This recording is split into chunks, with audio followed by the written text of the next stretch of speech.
Hello everyone, welcome to my channel. Today I'm going to show you how to make a traditional Chinese dish, fermented rice egg soup, also known as 酒酿 egg soup. Making this dish is very easy.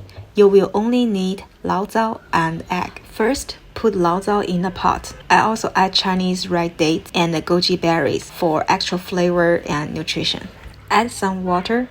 We will leave it cook for 5 minutes. We can take this time to prepare the egg.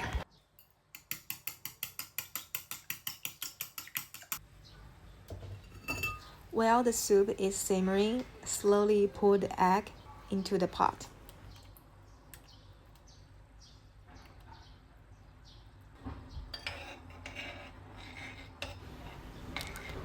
And there you have it, a delicious and nutritious fermented rice egg soup.